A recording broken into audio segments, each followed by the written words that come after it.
By the time Elena Ruiz started crying, most of the courtroom had already decided she was the strongest person in it. That was why the sound of her breaking hit so hard. She had been sitting at the plaintiff's table for nearly 40 minutes, without a single dramatic gesture. No trembling hands, no angry interruptions, no attempt to sell the room on her pain. Just a straight back, two worn work badges clipped together inside a plastic folder, and the kind of tired face that belongs to someone who stopped expecting help before she was old enough to drive. Judge Judy noticed people for a living. She noticed the details first: the cracked skin across Elena's knuckles, the faint coffee stain at the cuff of her only decent blouse, the way she kept pressing her thumb against the edge of a folded receipt until the paper softened, the dark half-moons under her eyes that makeup had not quite hidden, the cheap black flats polished carefully enough to reveal respect, but worn thin enough to reveal poverty. Across from her sat Angela Mercer, Elena's aunt by blood and guardian by convenience. Angela wore a cream jacket with gold buttons, a glossy lip color too bright for morning court, and the expression of a woman who had spent years mistaking control for generosity. Her handbag sat upright beside her chair like another witness on her side. She had come prepared to look respectable. Respectable, however, is not the same thing as truthful. The case file itself was ordinary enough. Plaintiff, Elena Ruiz, age 18. Defendant, Angela Mercer. Claim amount, $4,785. Basis: converted earnings, retained savings, and unreimbursed educational and household expenses. On paper, it looked like one more family money dispute, the sort that usually arrives in court already poisoned by years of favors nobody can price correctly. But even before Judge Judy asked the first real question, she sensed that the numbers were only the skin of it. "Miss Ruiz," Judge Judy said, flipping open the file, "you are the plaintiff. Tell me, in one clean sentence, why you are suing your aunt." Elena lifted her eyes. They were brown, steady, and far older than 18. "Because she took the money I earned working 2 jobs after my mother died," she said, "and now she says I owe her for raising us when I was the one doing it." The room went quiet in the way rooms do when a person says something too clear to soften. Angela gave a little laugh through her nose. "Oh, please," she said. "That's exactly the kind of line she practices." Judge Judy turned to her. "You'll get your chance, if I decide you deserve one." Angela's smile held, but barely. Judge Judy looked back at Elena. "How old were you when your mother died?" 17. "And how old is us?" "My brother Mateo is 11 now. He was 10 then." "Where is he?" "At school. My neighbor took him this morning." Judge Judy nodded. "Good. Keep children in school whenever possible. Adults create enough paperwork without adding fourth-period math to it." A faint ripple of relieved laughter moved through the gallery, but Elena didn't smile. She still looked like someone braced for an impact she no longer believed she could see coming. Judge Judy tapped the front page of the complaint. "You say your aunt took money you earned. How much money?" $4,985.12. Angela shifted. "That number is nonsense." Elena didn't look at her. "It's not nonsense. It's every paycheck I deposited into her account because she said I couldn't keep my own money while I was still under her roof." Judge Judy's brows lifted. "Into her account?" "Yes, ma'am." "Why?" Elena answered immediately, but the answer carried the old shape of instruction. "She said because I was still a minor when I started working, and because she was handling household finances, and because if we were going to stay in her home, we had to act like a family." Angela leaned forward. "Exactly. A family, which means bills, which means food, which means responsibility. She's acting like I ran a charity for 2 ungrateful children." Judge Judy held up one finger.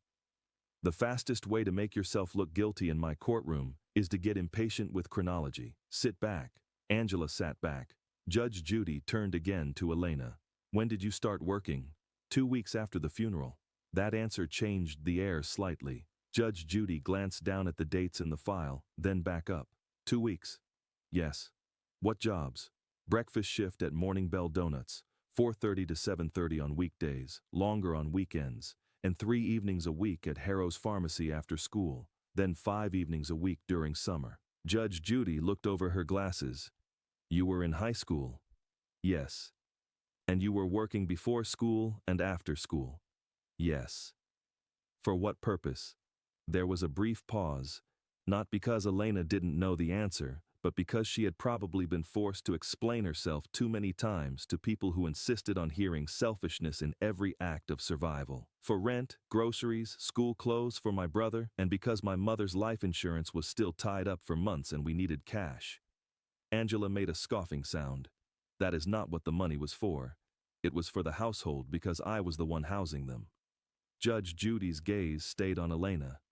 Did your aunt make a clear arrangement with you? Did she say, this amount is rent, this amount is utilities, this amount is food? No. Did she give you written records? No. Did you ever agree that every paycheck would become her property? No. Angela threw up her hands. Of course she didn't say it like that. Nobody in a family says it like that.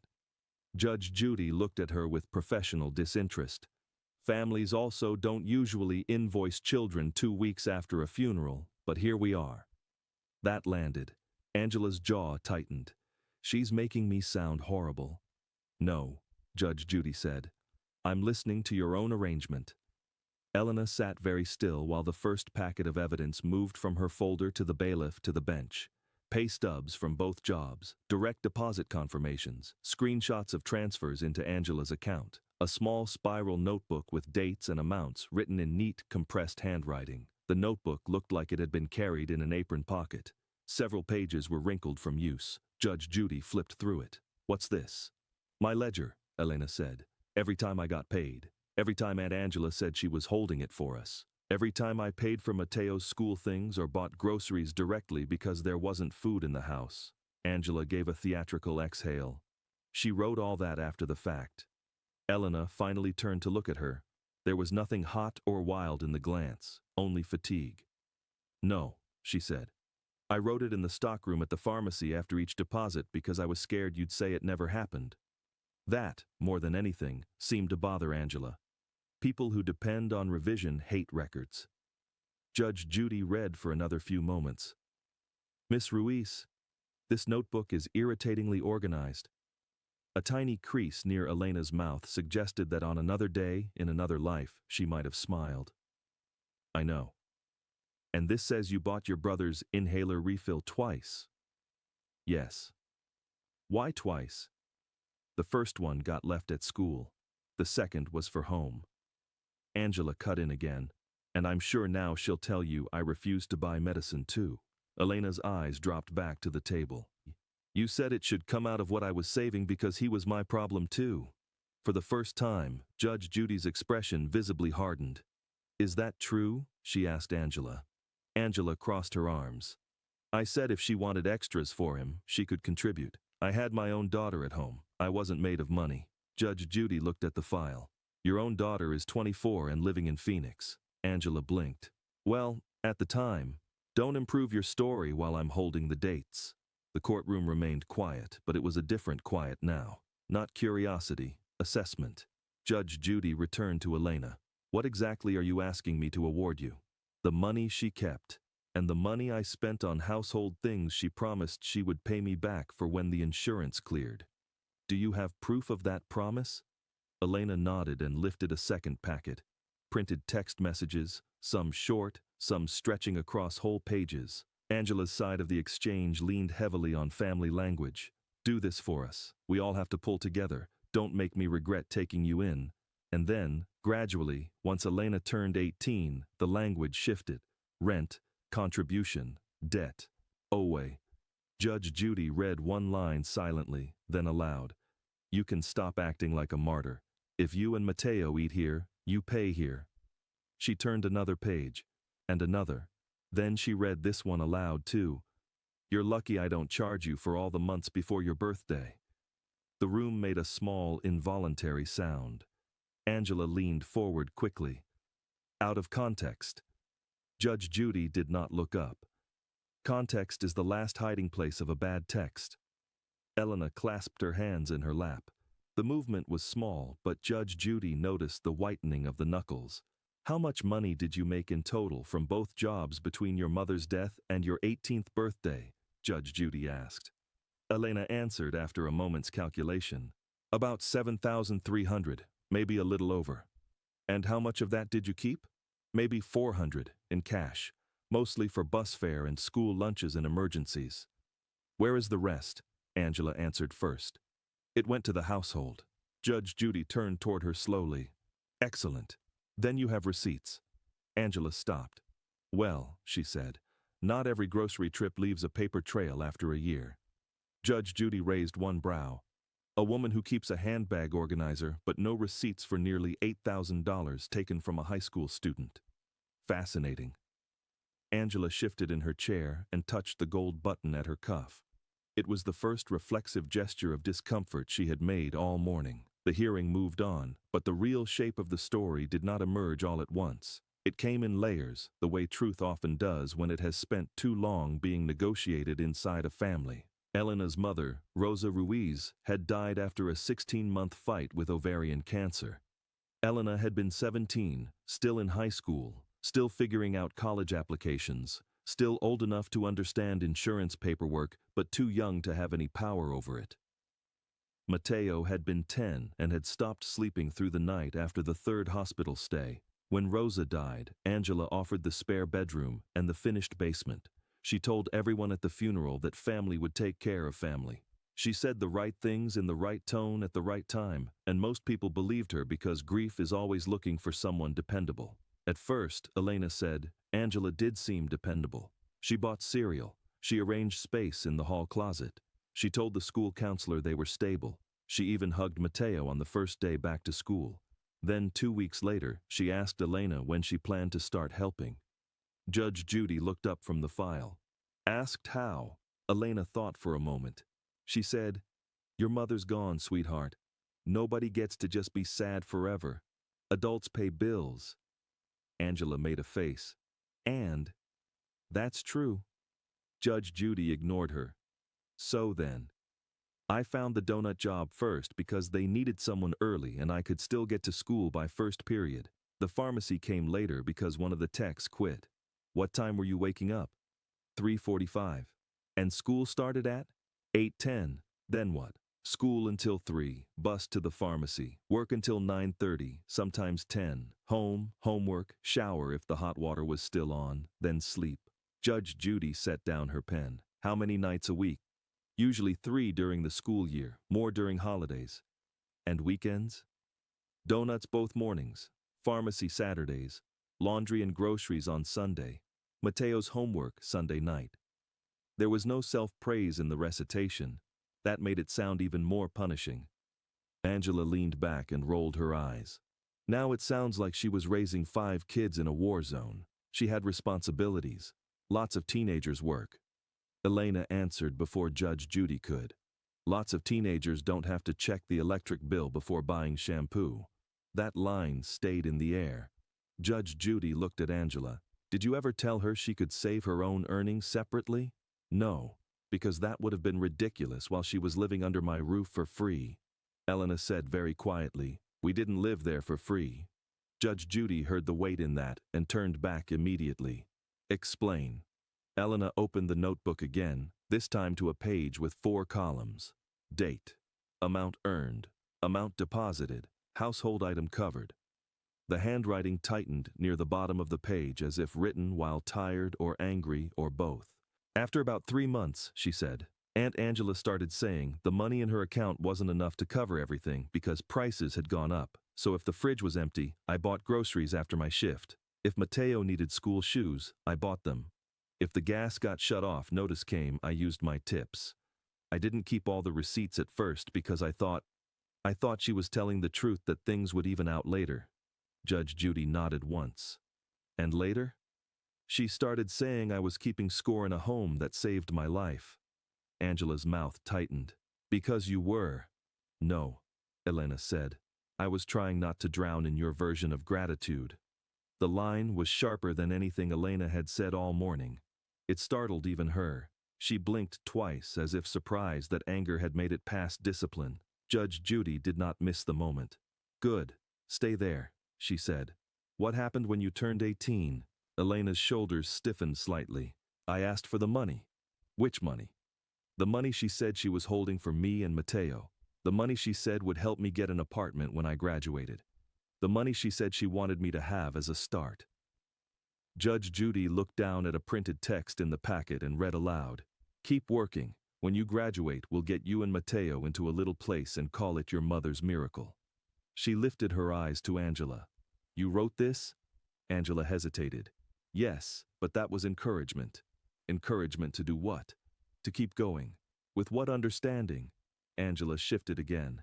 That we were all working towards stability. Judge Judy's voice sharpened. Not poetry, meaning. Angela drew in a breath. Meaning maybe she'd have enough by then to move out if she wanted.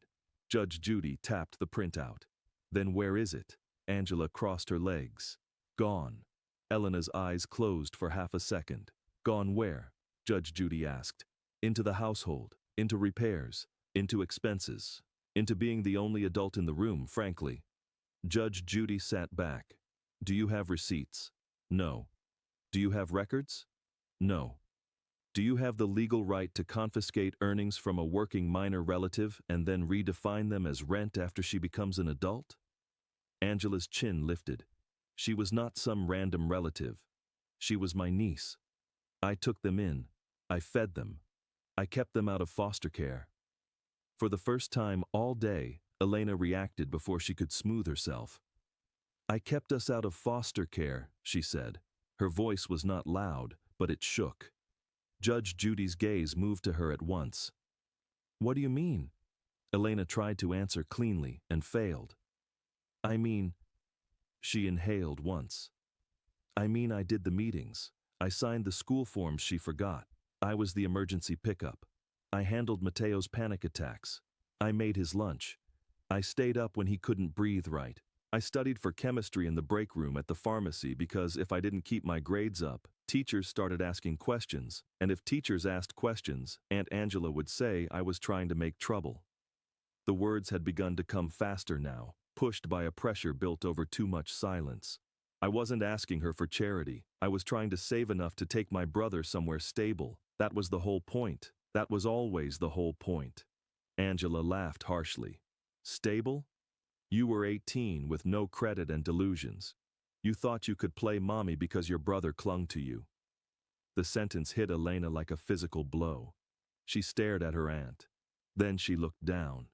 Then, for the first time, she broke. Not elegantly, not in a single shining tear the camera could adore. Her shoulders folded inward with the shock of it. One hand went to her mouth, the other gripped the edge of the table so hard the folder beneath it slid. The sound she made was small and awful. The sound of a person who has spent too long functioning without permission to collapse. The courtroom froze, not because crying in court is unusual. It isn't. It froze because until that moment, Elena Ruiz had looked made of wire and duty. The bailiff moved instinctively toward the plaintiff's table, but Judge Judy lifted a hand and he stopped. She knew the difference between danger and release. Elena tried once to speak through the tears and couldn't. Judge Judy's voice, when it came, was quiet. Take your time. Angela folded her arms. This is what she does. Judge Judy's head turned. No, she said. This is what happens when someone says the ugliest possible thing to the only person who kept a child afloat after his mother died. Don't confuse cruelty with insight. Elena wiped quickly at her face, furious with herself for crying now, here, in front of Angela. It was obvious she hated the loss of control more than the exposure itself. I'm sorry, she said. Judge Judy shook her head. Don't apologize for having a nervous system. That line steadied Elena enough to breathe again. Judge Judy waited. She had built an entire career on impatience, but there are moments when waiting is the sharper instrument. After a long pause, Elena reached into her folder and removed something that had not yet appeared in the file. It was a standard school form, folded into fourths, the paper worn at the creases. Then another. Then another.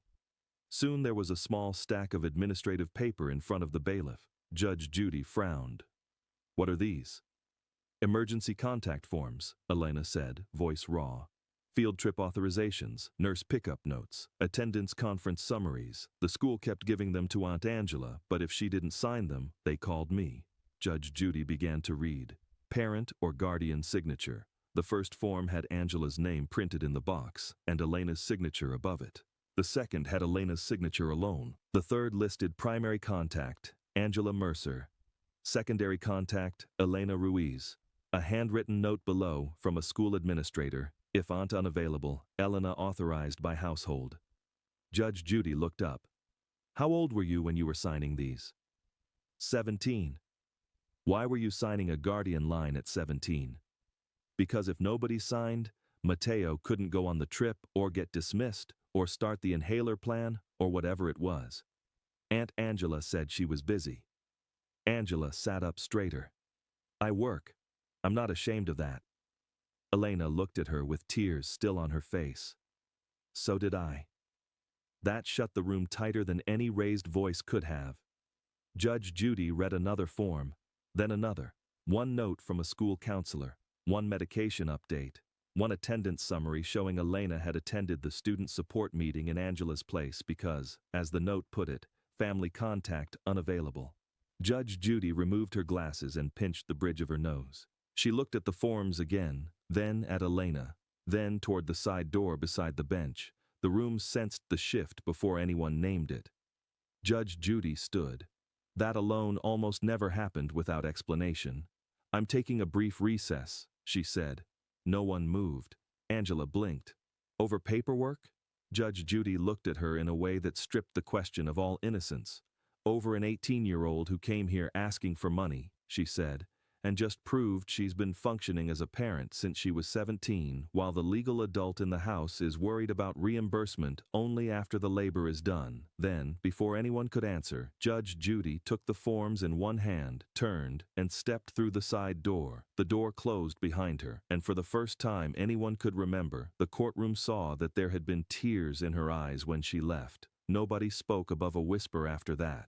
The clerk at the side table lowered her head over the docket as if privacy could still be offered in fragments. The bailiff stood motionless, facing forward, but his jaw had tightened.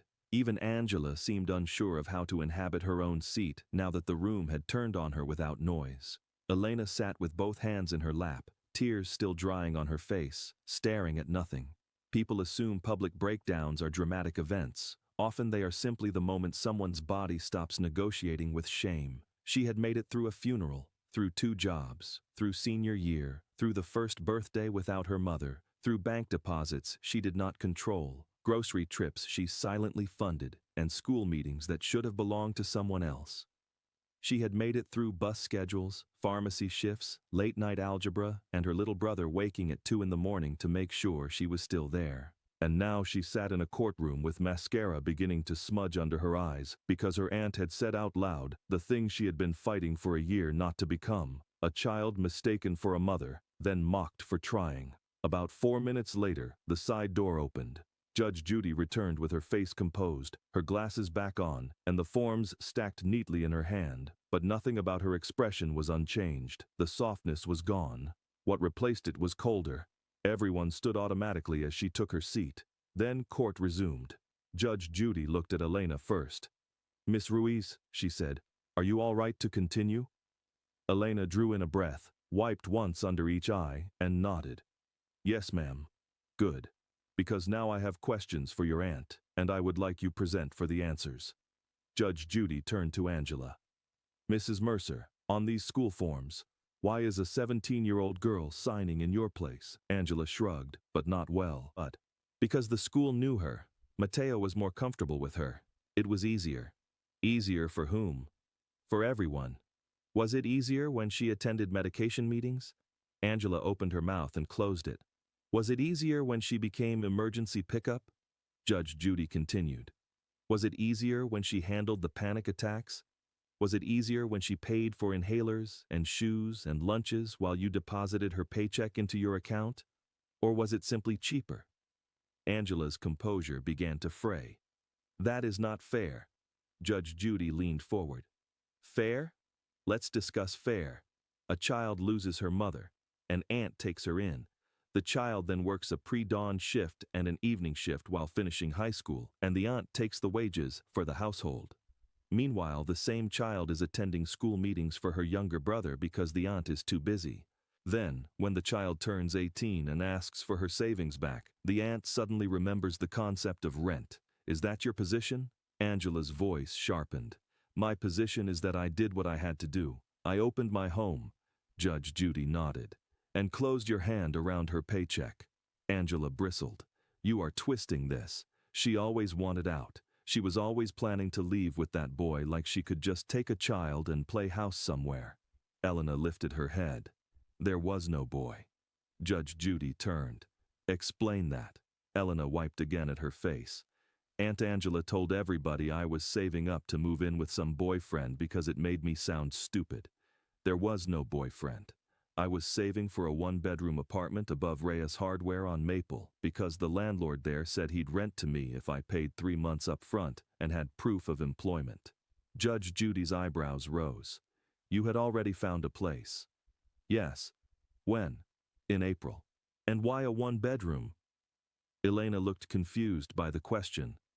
Because Mateo gets the bedroom. The simple certainty of that answer changed the room again.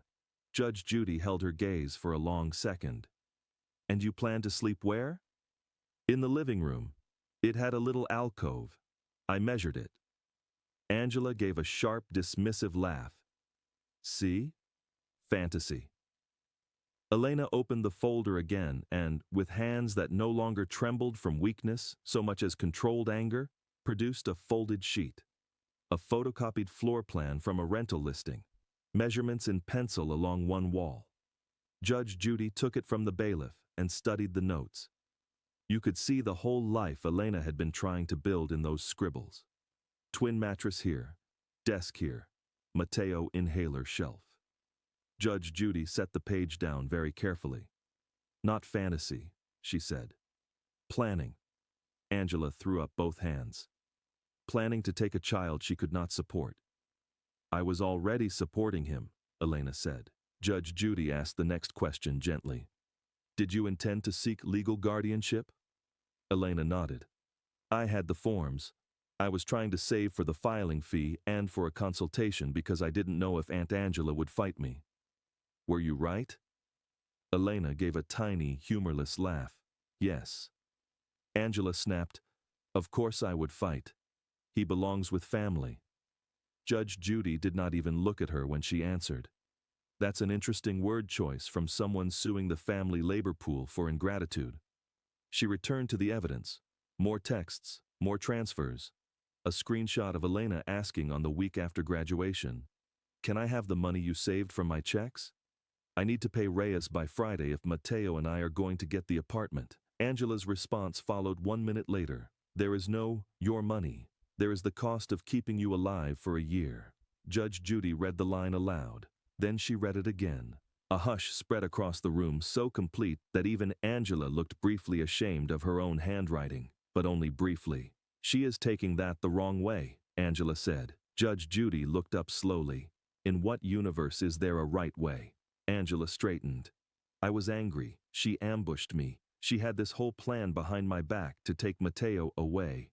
Elena spoke through clenched control. I was trying to give him a quiet place to sleep. Angela snapped back. And what do you think my house was? Elena's answer came before she could stop it. Temporary, loud, conditional, and mine only until I disagreed with you. Judge Judy let that sit. Did you ever tell Mateo he would have to leave your house if Elena moved out? Angela blinked. I said if she wanted to run off, she wasn't taking him. That wasn't my question. Angela's silence was answer enough. Judge Judy turned to Elena. What happened the day you asked for the money? Elena looked down at the floor plan on the bench, then at the texts, then finally straight ahead. I asked after dinner. I had my graduation envelope with me. I thought maybe if I showed her I'd finished school and I still had both jobs and I had a place lined up, she'd be proud for 1 minute. The room leaned into the shape of the memory. She read the text while I was in the kitchen. Then she came in and asked if I thought I was very clever. I said no, I just wanted what I'd earned. She laughed and said if I was old enough to demand money, I was old enough to hear the truth. Then she said none of it had ever been mine, and if I tried to take Mateo, she'd tell a judge I was unstable, overworked, and sleeping with strangers. Angela opened her mouth. I never said strangers. Judge Judy stared at her. So your objection is adverbial. Elena continued. I said she couldn't do that. She said watch me. Then she told Matteo to go upstairs while she and I talked like adults. And did he? No, he stayed on the landing. Elena's voice thinned on that detail. Judge Judy noticed. What happened next? Elena pressed her fingers together. I told her I had copies of my pay stubs and texts. She said nobody would care because she had a house and church friends and a husband with a business, and I had 2 jobs that made me look desperate. She said desperate girls don't get custody of children. Judge Judy glanced at Angela's ring finger. Where is this husband with a business? Florida, Angela muttered. We're separated. Judge Judy let the irony go by without comment. Go on, Miss Ruiz. I said I wasn't trying to take custody from someone who was doing a good job. I was trying to get Matteo somewhere he didn't have to tiptoe. That line hit Angela visibly. And then? She took my folder, the one with the apartment printout and my pay copies. She threw it in the trash and said if I wanted to leave, I could leave that night with whatever fit in one duffel bag, but Matteo was staying. Judge Judy looked toward the damage line in the complaint. And the unreimbursed expenses? Elena nodded. I stayed at my coworker Tasha's place for 6 nights. I still had to pay bus fare to school and work, and buy more clothes because Aunt Angela wouldn't let me back for most of my things. I had to replace my pharmacy shoes because they were left there. Then I paid the application fee for the apartment anyway, but I lost it because I couldn't come up with the deposit without the money from my checks. Judge Judy flipped to the receipts. There they were. Bus pass reloads, discount store clothing, application fee, work shoes, a printed message from a coworker confirming Elena slept on her sofa and left before dawn every day. Angela shook her head. She chose to make herself homeless to manipulate me. That was the sentence that finally made something flash across Judge Judy's face that looked a lot like disgust. She was 18, Judge Judy said, working 2 jobs, finishing school, functioning as de facto co-parent to an 11-year-old child. And you are describing her as manipulative because she wanted back the money she earned while sleeping, by your own admission, under your roof as a dependent minor. Have I missed any way in which you plan to be the victim here? Angela's eyes narrowed. You are making her into some saint. She was moody, disrespectful, and secretive. She hid things. Judge Judy's tone flattened into steel. Children hide things in houses where the truth is punished. For a moment, even Angela seemed to feel the room turn against her in full. Then Elena reached for the final piece of paper in her folder. It was plain notebook paper, folded into thirds, covered in neat block letters with several words scratched out and rewritten. Judge Judy saw Elena hesitate before handing it over. That hesitation mattered. Who wrote this? She asked. Elena swallowed. Matteo. Angela sat up sharply. Oh no, absolutely not. You are not using that boy. Judge Judy lifted one hand, and the room obeyed her before she even spoke. Then she opened the letter. She read silently for several seconds. Her expression did not collapse. It became unreadable.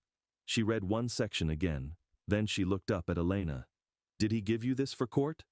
No. He put it in my backpack this morning before school. I didn't know until I got on the bus. Judge Judy read from the page. Dear Judge Judy, my name is Matteo Ruiz. Elena is my sister, but she is also the one who knows all my medicines and what to do when I can't breathe. She works when it's dark, and when it's dark again. She fell asleep sitting up once and still woke me for school. If she wants the money, it is because she was trying to get us a place with quieter walls. The final line hit hardest. She already acts like my parent. She just doesn't have the paper. No one moved. No one dared.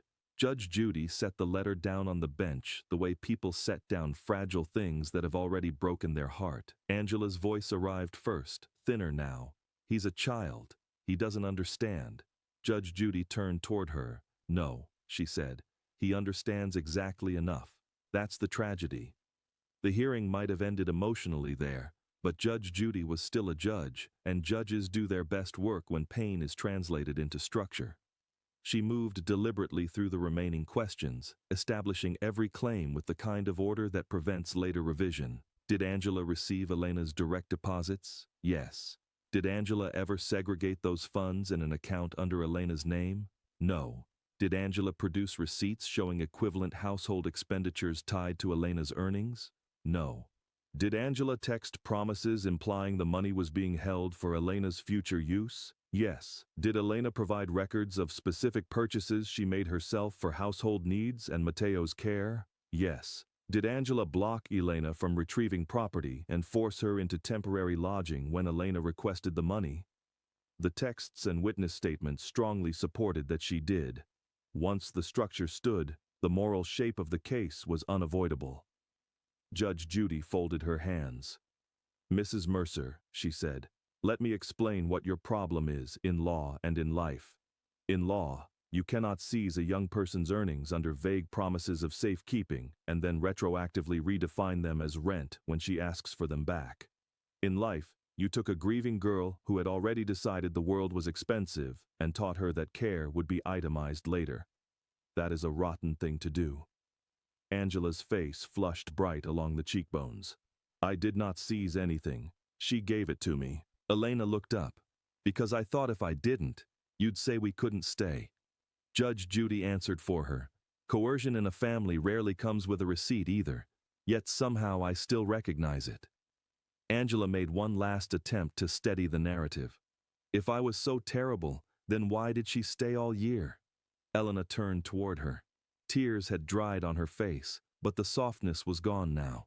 What remained was something harder and cleaner. "Because Mateo had already buried one parent," she said. "I was trying to keep him from feeling like he'd lost his house too." That was the answer, the real one. It landed everywhere at once. Judge Judy's eyes lowered briefly to the letter on the bench. When she looked up again, the decision was already made. "Judgment for the plaintiff," she said, "in the amount of $4,985.12. Angela blinked. "What?" Judge Judy did not repeat herself immediately. She took up her pen and marked the file.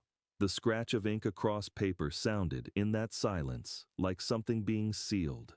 Then she looked back at Angela. "You heard me. Full amount. Based on retained earnings, corroborated expenses, documented representations, and your total inability to produce lawful accounting for money you had no right to absorb as your personal moral reimbursement." Angela sat frozen. Judge Judy was not done, and because there is clearly an ongoing guardianship and placement issue involving a minor child, I am directing that certified copies of the school forms, the text messages, and this judgment be made available to the appropriate family court clerk if Miss Ruiz chooses to pursue legal guardianship. This court does not decide that issue today, but I am not blind, and I will not pretend these documents are irrelevant to a child's lived reality. Elena's head lifted so fast it seemed almost painful. Judge Judy saw it. "Do you understand what I just said?" she asked. Elena nodded once, dazed. "I need words, Miss Ruiz." "Yes, ma'am," Elena said, voice unsteady. "I understand." "Good." Angela recovered enough to protest. "You can't just hand her my nephew." Judge Judy's expression went flat. "He is not your handbag, and I am handing no one anything. I am entering a monetary judgment and refusing to ignore relevant facts when a child's welfare is clearly entangled in them. If you want to impress another court, begin by returning what is not yours." Angela's mouth tightened into a line so thin it nearly disappeared. "You are punishing me for taking them in." Judge Judy shook her head slowly. "No, I am punishing you for turning help into leverage." The line ended the argument because it named the whole architecture of the case. For several seconds nobody said anything. Then Elena did something small and devastating. She reached into her folder, took out the 2 work badges clipped together at the top, and laid them on the table in front of her. Morning Bell Donuts, Harrow's Pharmacy. Judge Judy looked at them, then at Elena. "Why are those out now?" Elena gave a shaky breath that almost became a laugh. "Because all year Aunt Angela kept saying I made a show out of working, like maybe I just liked everyone seeing me tired." She looked down at the badges. "I wanted somebody official to see that I really did it." That sentence nearly broke the room in two. Judge Judy's face changed again, not into pity, but into something more difficult and more dignified. Acknowledgement. "I see them," she said. Elena nodded and pressed her lips together hard. Judge Judy looked toward the bailiff. "After we conclude, I want victim services to connect Miss Ruiz with the community legal aid desk and with family court intake. And I want a certified copy of today's judgment before she leaves this building. Yes, Your Honor. Judge Judy turned back to Elena. Do you have somewhere safe to stay tonight? Yes, with my neighbor, Mrs. Calder, until I figure out next steps. Is Mateo safe there too? Elena hesitated. Not tonight. He's still with Aunt Angela because I don't have paper yet. That answer hurt even to hear. Judge Judy's jaw set. Then your next steps are not optional. They begin this afternoon. Elena nodded. Do not go home and think about it for a week. Do not let exhaustion talk you out of action. Tired people often mistake delay for caution. It is not. Yes, ma'am. Good. Angela shifted beside her bag, suddenly smaller without becoming less offensive. So that's it? She gets money and sympathy and a judge's personal endorsement? Judge Judy looked at her with something almost like wonder. Mrs. Mercer, the fact that you hear this outcome and think sympathy is the prize tells me everything I need to know about your priorities. Angela opened her mouth. Judge Judy did not let her use it. This young woman did not come here for sympathy. She came here because she had to turn grief into bus schedules, inhaler refills, and wage deposits while the adult in her house kept rewriting obligation as benevolence. You are not the benefactor in that story. You are the bill collector. Angela went silent, and because she finally did, something else became audible in the room. Relief. Not loud, not cheerful. Just the subtle release of witnesses watching a person's reality stop being denied in public. Elena still looked stunned, as if the judgment itself had not fully reached her yet. Judge Judy softened her voice a fraction. Miss Ruiz, look at me. Elena did. You should never have had to be this brave this young. A fresh line of tears gathered instantly in Elena's eyes. Judge Judy continued before the emotion could swallow the sentence. But since life ignored my opinion on that matter, let me offer one on the record now. Working 2 jobs at 17 while finishing school and parenting your brother is not evidence that you are unstable. It is evidence that the adults around you failed and you refused to. Elena's breath caught. Across the gallery, someone quietly covered their mouth. Judge Judy glanced once more at Mateo's letter, then at the 2 work badges, then back at Elena. When your brother asks what happened here today, she said, do not tell him a judge saved you. Tell him the paperwork finally caught up to the truth. Elena let out a broken laugh through tears. Yes, ma'am. And tell him, Judge Judy added, that quieter walls are not too much to ask from life. That did it. Elena bowed her head and cried again, but differently this time. Not with collapse, with release. The kind that comes when a person has spent a year bracing against being called dramatic, difficult, ungrateful, unstable, and then hears an authority voice say, none of those names fit. Judge Judy allowed the moment. Then she gathered the papers, clipped Mateo's letter to the inside of the file, and marked the matter concluded. But even after she called the next case, the courtroom had not really moved on. Some hearings leave with the litigants. This one stayed behind. Not because an 18-year-old had cried. Courtrooms see tears every day. It stayed because everyone in that room had just watched a legal dispute over money turn into a public record of invisible labor. A year of pre-dawn shifts, pharmacy evenings, school forms, inhaler refills, emergency pickups, bus rides, and grocery bags had finally been translated into something the law could recognize.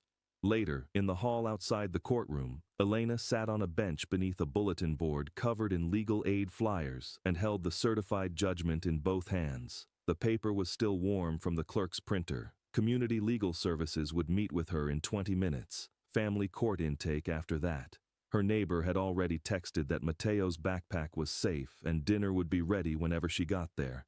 For the first time in more than a year, the future did not look easy. It looked official. There is a difference. Official means forms, deadlines, signatures, proof. Official means that if someone later tells you it never happened that way, you can put a stamped page in front of them and let the state answer for you. A clerk pushed through the swinging door and called her name. Elena Ruiz? She stood. The clerk handed over a second envelope. Judge asked me to make sure this stays with your copies. It was Mateo's letter, photocopied and attached behind the judgment. Elena stared at it for a long moment. Then she whispered, "Thank you." The clerk nodded and before turning back inside added in a low voice, "I've been here 6 years. I've never seen her leave the bench like that." Elena looked down at the envelope again. That was the part that mattered. Not the drama of it. Not that a judge had tears in her eyes. What mattered was what had reached through all that courtroom armor in the first place. Not a speech, not a performance. A line from an 11-year-old boy written in careful block letters. "She already acts like my parent. She just doesn't have the paper." That was the truth of the whole case. Not simply that Elena worked 2 jobs, plenty of people do. Not simply that she broke down in court. Plenty of people do that too. It was that she had been doing adult work inside a life that kept calling her a child whenever it was convenient, then calling her ungrateful the moment she asked to be recognized. She had done it at 4:30 in the morning under donut shop lights, at a pharmacy register after algebra tests, at school meetings she should never have been responsible to attend, in a 1-bedroom floor plan where she had penciled, "Mateo gets the room and inhaler shelf here." That was why the money was never the whole story. Money was only the legal shape of the damage, a substitute for time, protection, sleep, and every ordinary part of adolescence that had quietly been converted into labor. When Elena finally walked out of the courthouse, she paused on the steps and called Mateo. He answered on the second ring. "Did it go bad?" he asked immediately. Children who live in uncertainty learn to ask the dangerous question first. Elena looked down at the certified envelope, then out across the parking lot, where strangers were getting into cars and continuing perfectly ordinary afternoons. "No," she said. "It went true." There was a pause. "What does that mean?" "It means we start the papers." Another pause, then smaller. "For the apartment?" Elena smiled through the last tightness in her throat. "For the apartment." "And the quieter walls?" She closed her eyes against the sun. "Yes," she said. "For the quieter walls." Maybe that was the image the room would remember, not the breakdown, not even the recess. An 18-year-old leaving court with 2 work badges in her folder, a judgment in her hand, and the first official proof that the life she had been carrying all year was real, measurable, and finally seen. Sometimes that is what justice looks like at the beginning, not triumph, documentation, a record, a seal, a hallway full of next steps, and the first small piece of paper that says the burden was never imaginary.